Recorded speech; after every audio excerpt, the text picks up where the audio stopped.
Yo, what's going on, guys? Nitro back here with another Rainbow Six Siege video. Today's video, I'm going to be doing a reaction video to the top 10 Rainbow Six Siege operators ranked by the leaderboard. I've heard a lot of negative things about this video. I've heard some positive things. Figured we should watch it and I'll make a reaction to it. And without further ado, let's just get straight into this video. Rainbow Six Siege Season 8 is coming to a close, and the Season Pass for next year is already available for purchase if you want to be first in line to try out the new operators. Until that time though, or until you put down more money for a Season Pass, you still have 44 other operators from all around the world to play with.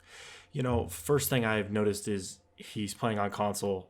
I don't really know how you can make a top 10 Rainbow Six Siege operators ranked by the leaderboard who, I mean, they almost have 1 million subs. I don't know why you would make a ranked video going only off a console, but yeah, that bothers me a little bit, but whatever. And also, why would you put top 10 Rainbow Six Siege operators ranked? Why would you not just put top 10 Rainbow Six Siege operators? I don't know why ranked is there. It almost implies as if these are the top 10 Rainbow Six Siege operators in ranked. That's what I thought first thing off of reading this. I think it's just a real sloppy way of putting this together. But let's get straight into the video again. But which ones rank at the top? Hi, I'm Alpha Lance with Leaderboard, and today we're going to go over our top 10 operators, 5 defense and 5 offense operators based on a combination of official Ubisoft stats, pro league play, and personal experience for casual gaming in Rainbow Six Siege operators ranked. So prepare to insta-lock your new main and pass those plates around. One thing I want to get into also before we keep going. The pro league stats really don't mean jack when it comes to normal people playing ranked or casual or anything. Pros are the pro, they're the elites. So really it's a real bias to go off of pro league stats. You should just go over normal stats and their abilities, and that should be it. But already looking at this video, you can already tell that this guy doesn't know what he's talking about with Siege at all. And I think it's just going to get worse throughout the video, but let's just see what we get. Defense operator number 5, Rook. First up is the youngest operator of the GIGN, the bulkiest boy, Rook. Now, on the surface, Rook is fairly simple. He places down a bag of armor plates, which we all lovingly call sweaters, then goes about his day. With so many more interesting and technologically advanced operators, you might be thinking that sounds a little too simple, but Rook brings more than just... I love how he's talking about Rook and he has Ashe gameplay. Usually if you're going to make a top 10, you usually use the operator you're talking about. You don't put in someone else, and it really just confuses people, especially if people who haven't played the game are watching this. And this is attack. This isn't even defense. I mean, what the fuck? Just his plates to the table. Back on October 23rd, 2018, Ubisoft posted the Year 3 Season 3 Designer's Notes mid-season, which gives us some insight to what the balancing team saw in ranked play during Operation Grim Sky. Using this very informative chart, we can see an operator's pick rate percentage versus win-loss ratio, aka win delta, in platinum and diamond ranked play. Yeah, and how many of you watching this are a plat or diamond, or especially diamond? What? I don't know. Why wouldn't you use his overall stats? Why the fuck would you just use pro league, diamond, or high plat? And Rook. Rook's not your number 5, really?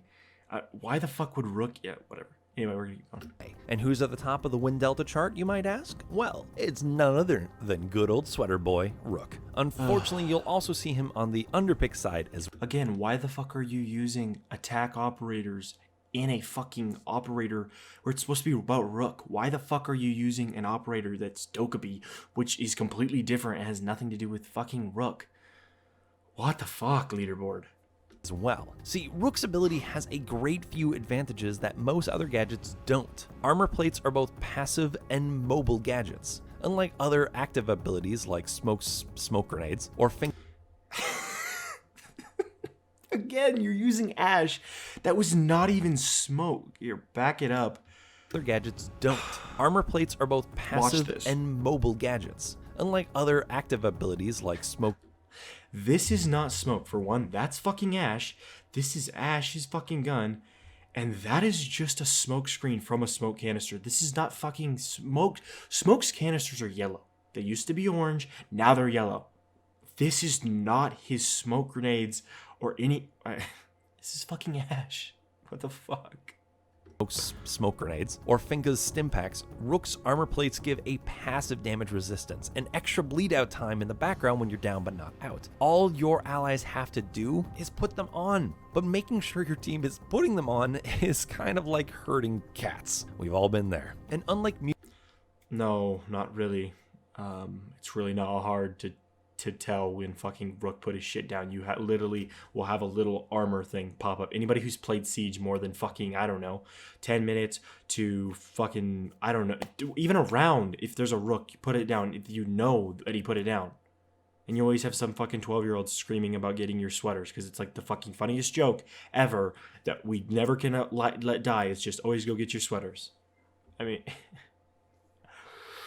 oh, this video is so cringy. Mute's jammers or Jaeger's active defense systems, Rook's are... So, you're saying that Rook's armor is better than Mute's jammer is kind of like or Jaeger's ADSs? Herding cats. We've all been there. And unlike Mute's jammers or Jaeger's active defense systems, Rook's armor plates offer protection wherever you go. Okay. Yeah, he's right about that part, but when we talk about usefulness, his ADSs are one of the best defending gadgets in the game. They literally destroy almost anything you throw in there in the objective, which is the most important fucking part. If you're a roamer, yeah, like Rook Armor's really gonna do anything to a headshot. Like Rook Armor does not.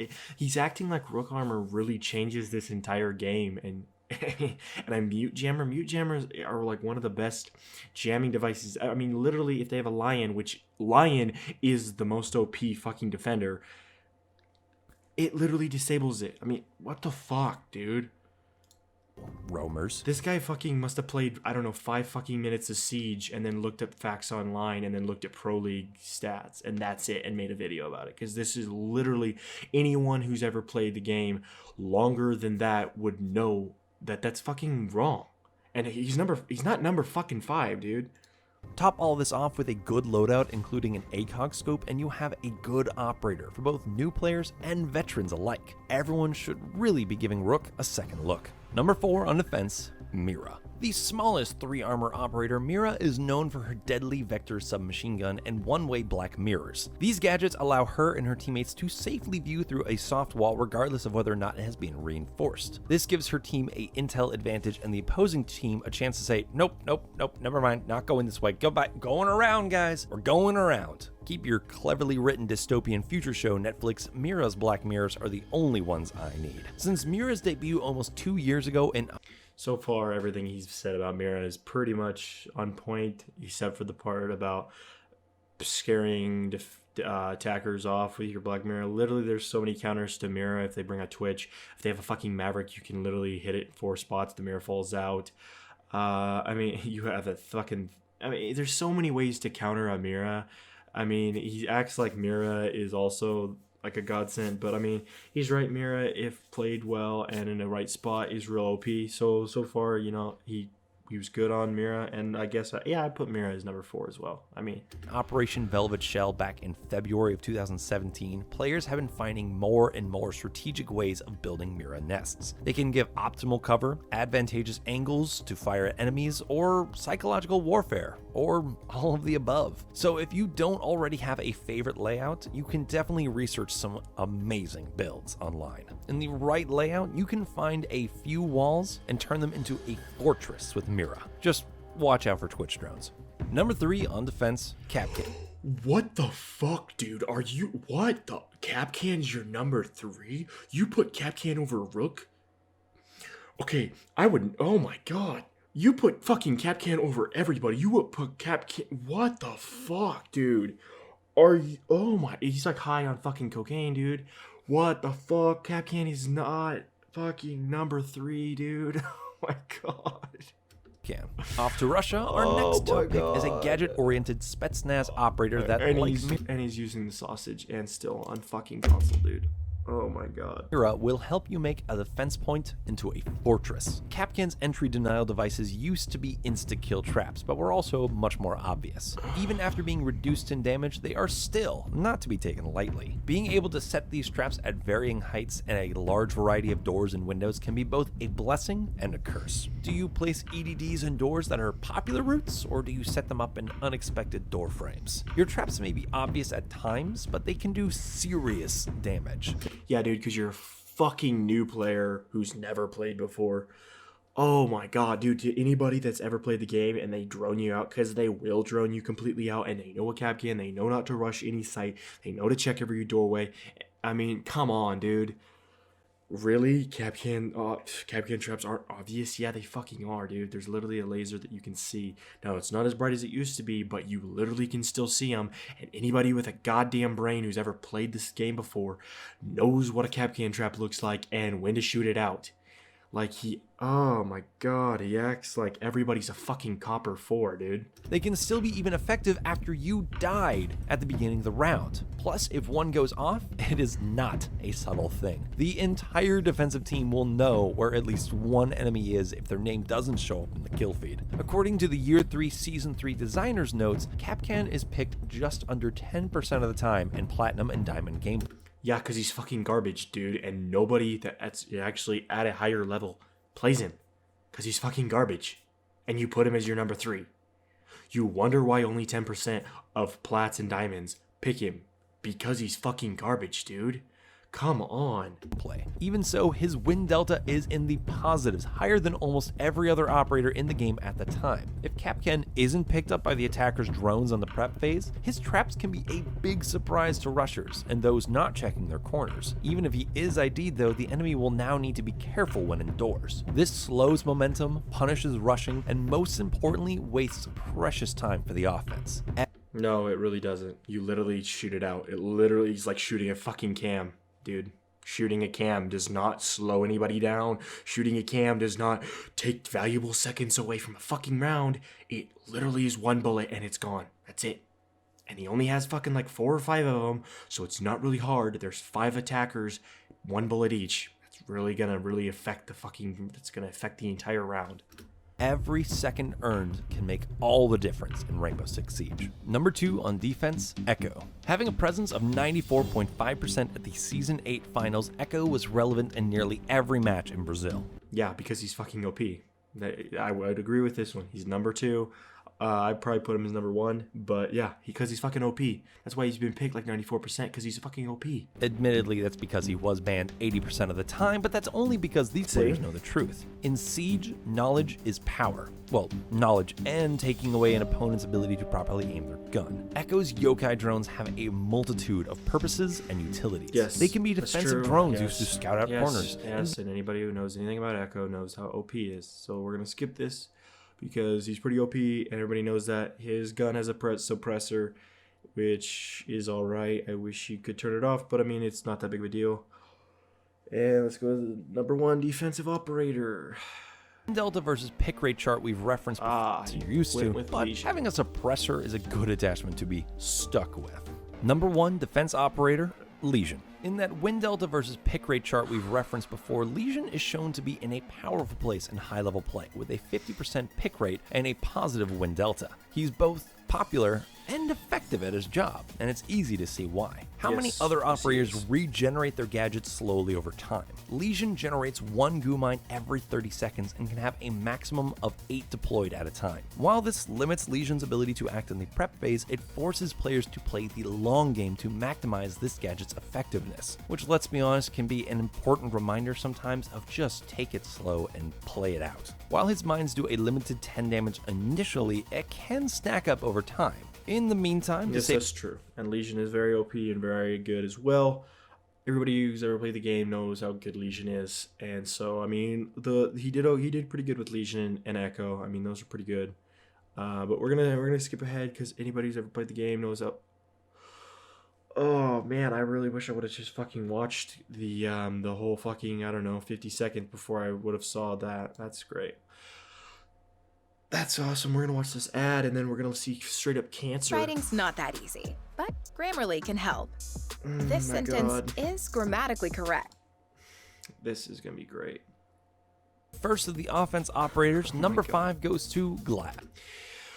Oh my God, he fucking put number 5 as fucking Rook, and then number 3 as KAPKAN, and then he puts number 5 as Glass.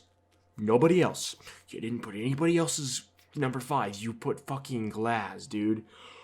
Oh my God, if you never... Oh, okay, yeah, I'm just saying the same thing as shit. This is one of the worst top 10s I've ever seen in my life. This is horrible. Glaz's ability really only helps himself, you'd say. Unless, of course, you count killing targets and giving callouts. But that's beside the point. Glaz is Siege's only true sniper, but some who could gives a argue fuck, several dude? pistols have proven to be stellar at long-range combat as well. Armed Oh my with his God. flip scope with Nice advanced optics shot. that highlights enemies. By the way, this is also in Terrorist Hunt. That's really a great example of Glass. You want to know why? Because Glass is barely ever picked in casual unless it's fucking plain or in ranked. Want to know why? Because nobody has a sniper game in fucking Siege because it's all close quarter combat. And I'm sorry, if you play anybody who knows how to shoot at your goddamn head, you're going to be dead before you even are able to aim in at his fucking head and shoot him. Even with the fucking enhanced fucking scope.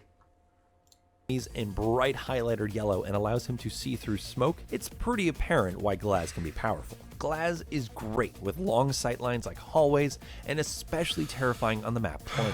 His gun is the only one that can shoot through the otherwise bulletproof windows that look to the outside. He can also be armed with smoke grenades, which give him extra utility. With a little coordination, your teammates can bring a few more to help cover a bomb plant, or defending an objective, or just allow you to view from the outside with someone else's grenade inside. Glaz's gun is powerful and accurate, but his scope also makes acquiring targets a lot easier for players, especially... Yeah, and I would agree he's great in certain situations, but you're literally putting him as not top 5, dude. Not top 10, not top 20, top fucking 5. Oh. Though still learning to spot details like when a touch of color is out of place. Spotting opponents instantly can make a world of difference in you and your team's survivability. Of course, he can be rather map specific, but the mere presence of Glaz on plane can cause a defending team to tremble behind their deployable cover. Offense No, not really. You just fucking lay down, especially in plane. I would agree operator with number this 4, one. Twitch. This is the pretty good. operator for you if you really want to reduce your death count on your profile. While no longer in the golden... That's fucking false, though. No one operator increases your win to loss ratio. You act like, I mean, no, that's false. That's so false. And one thing about Twitch, if you're new and you've never fucking shot the FAMAS before, which is that gun right there, that fucking thing has hella fucking recoil, and that thing shoots like a motherfucker. So you better learn the recoil pattern of that, or you're not gonna get a kill, and you're gonna get domed if you ever try to get into a firefight. So know if you're fucking a newer player or you've barely played Twitch before, that doesn't fucking make your fucking KD better. And all these fucking clips are in casual, dude. What the fuck? Era, Twitch can be phenomenal when console. used correctly. Her RSD Model 1 shock drone is quite... That's not a shock drone. Just gonna say that right now. That's not a shock drone. In her hand, that is a shock drone, which he just showed you was a normal drone. Just gonna throw that one and out more there. subtle than it's... A1 fucking leaderboard. A1 fucking million subs, and this is what you came up with a fucking video. standard siblings, making it an extra stealthy observation tool, if not an all-out plan ruiner. More often than not, Siege players choose operators for their gadgets, but players pick Twitch to say, fuck your fun. With only a few exceptions, Twitch's drone can destroy most defensive devices, which the defensive team was probably really hoping to use. Oh, I see you put batteries on this wall. You really don't want me coming in this way, do you? Yeah, but you can also use a fucking Maverick, Thatcher, grenade, bullet, fucking what else is there to fucking counter all that shit he just said? Literally anything. I mean, come on, dude. The only thing that she really is useful for is a MIRA window, and oh wait, you can use a fucking Habana on that, or THERMITE, or anybody, especially if they're not watching it. Habana's like the best thing to use on a MIRA window. Like, come on. Would be a shame if something were to happen to those batteries then. Of course, just like in real life, you shouldn't spend all day on your phone. Luckily, when it's time to throw down, Twitch is armed and ready with the F2 assault rifle, one of the best ARs in the game that only she and the GIGN recruit can wield. The F2 dominates at close range encounters while still excelling at mid-range engagements. Again, all these fucking clips, this is the only one with Twitch in it, and he just used a dock clip for I mean, come on, dude. Use the clips of fucking Twitch and that's it. So as tempting as Don't zapping your confuse enemies people. with your drone can be, save the real damage for the big guns and take out those gadgets. Offense operator number 3, Hibana. For those times you just want to see what they're doing over there in that room because it seems so secret, Hibana is perfect at causing chaos for a defending team. Her X-Kairos pellets can breach reinforced walls from a distance, minimizing risk. Yes, and I would agree. Hibana is definitely top 5. That is no shit.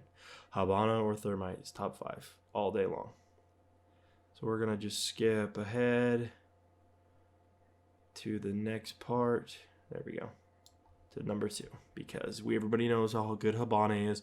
She's one of the higher picked fucking operators by pro players. If you want to go off of those stats, or by high end players, or anybody who ever plays anything, you either pick a Hibana, a Thermite, or a Thatcher. That's like a given. Operators and operator gadgets. Not to mention she wears a badass hoodie. Offense operator number 2, IQ.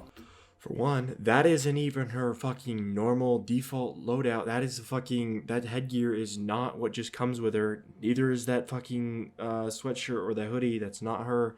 And you put IQ above Hibana. Just gonna put that out there. You put IQ in the top 5 as well, which is...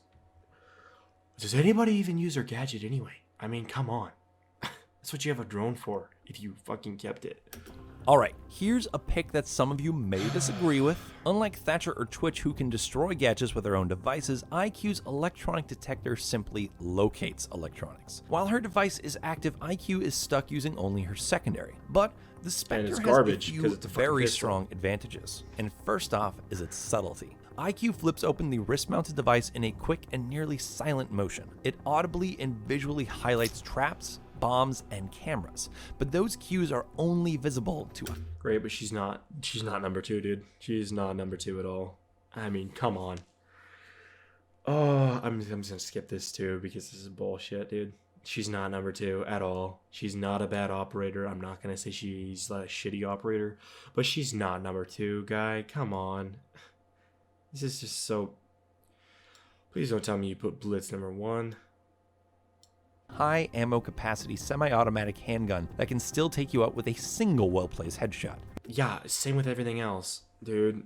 Any gun can take you out with one placed fucking headshot. You act like that pistol was awesome. It's the same one that Blitzes used to mess you up several. Okay, good. That's not number 1. All right, we're gonna see. There we go. Offense operator number 1. P then. Operator on offense number 1, Thermite. An oldie but a goodie, Thermite is one of the original operators with a simple but powerful utility, the ability to make a really big hole. Most defenses have a wall they really don't want you to get through, and as Thermite, it is your job to make their worst nightmares come true. Thermite allows your team to avoid choke points and other routes your opponents want you to take. Oh my god. Hibana may seem more professional good. play, but for our purposes, Thermite is usually... Oh my god, dude. If you put a Thermite charge on a fucking wall that's not reinforced, you're playing Thermite completely fucking wrong, and you should go play Recruit. Literally, soft walls you can take out with a breaching charge. You could shoot it open with a fucking hole, with your gun, dude, because that gun hits like a fucking Mack truck. You use your exothermic charges on a fucking reinforced wall because that's what you're there for. You're not there to breach a fucking soft wall, dude. But whatever, that just comes down to playing. But I mean, Thermite, is number 1. I mean, yeah, he's a good breaching operator. I mean, I guess I agree with that. It wouldn't be who I put number 1. I would have put fucking Lion. He's the most OP fucking attacking operator there is. But whatever. I mean, yeah. Usually the better choice. He can affect a map in a very large way, but more importantly, in a way that your teammates will easily understand. Thermite is a great choice for both coordinated teams and solo queuing. On top of his incredible utility, Thermite wields the 55XI assault rifle, a gun that hits like a truck and fires just as slowly as one. What gives Thermite's gadget extra utility over that? Oh my god, that aim. But yeah, he's true on that one. It hits like a truck, and then it's got a slow fire rate. He's right on that one. But you know, talk about one of the sloppiest videos ever. I think this was posted about a month ago. No, actually, it was posted 3 months ago. It only has 150,000 views, which is, I think, low for the leaderboard. I could see why. This thing was fucking shittier than shit. But that's gonna get my dislike. That was not good at all. That's not a top 5 for attacking, and then a top 5 for defending at all. That was horrible. We're just gonna look at the comments real quick. This video is gonna be a whole lot longer than I thought it was gonna be. This list was made by Coppers. Literally it was. This is horrible. He put a thermite on a softball. See, people who play the game, this is what they post, because this is how everybody thinks, dude. That was made by a Copper. It was on a softball. That was fucking horrible. Number 3, KAPKAN. I don't know about that for real though. This, yeah, made by Coppers. Where is JAGAR for real? Where the fuck is JAGAR, dude? This was not a very good video. Let me know what you guys think down in the comments. I'm gonna put my top 5 defending and top 5 attacking or offense on the screen after this. See what you guys think. Maybe I'm wrong too, but it'll be way fucking better than this thing, because this thing was horrible. But I'm gonna go fucking wash my eyes out with fucking, I don't know, soap or something, because this was just sad, dude. He literally was reading from a script the entire time or something. This was horrible. But anyway, you guys already know this. If you made it this far, slap that like button. Subscribe for more content. I want to start doing more Siege content like this. So if you guys definitely like this, it will let me know that you guys enjoy this content, and I'll be coming with more content soon. So with that, guys, I will see you in the next one. Peace out.